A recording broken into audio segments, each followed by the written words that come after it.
বুদ্ধিমান বৃদ্ধের গল্প। একদিন একটি ছোট গ্রামে দুজন যুবক সিদ্ধান্ত নিল তারা গ্রামের সবচেয়ে বুদ্ধিমান বৃদ্ধকে পরাজিত করবে। বৃদ্ধের বিচার শক্তি এবং জ্ঞান নিয়ে অনেকেই প্রশংসা করত, তাই তারা পরীক্ষা নেওয়ার জন্য একটি ফাঁদ তৈরি করল।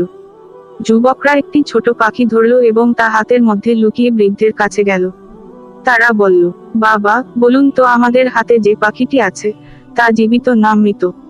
তাদের ফাঁদ ছিল এমন যে, যদি বৃদ্ধ বলতেন পাখিটি জীবিত, তাহলে তারা পাখিটিকে চেপে ধরে মেরে ফেলত।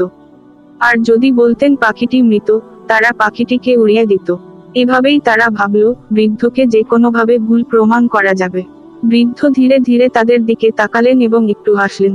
তারপর শান্তভাবে বললেন, পাখিটির ভাগ্য তোমাদের হাতেই। এই কথা শুনে যুবকরা স্তব্ধ হয়ে গেল। তারা বুঝতে পারল, তাদের চালাকির জবাব আরো গভীর বুদ্ধিমত্তা দিয়ে দেওয়া হয়েছে। নৈতিক শিক্ষা: অন্যকে ফাঁদে ফেলার চেষ্টা না করে নিজের দায়িত্বের প্রতি সচেতন হওয়া উচিত।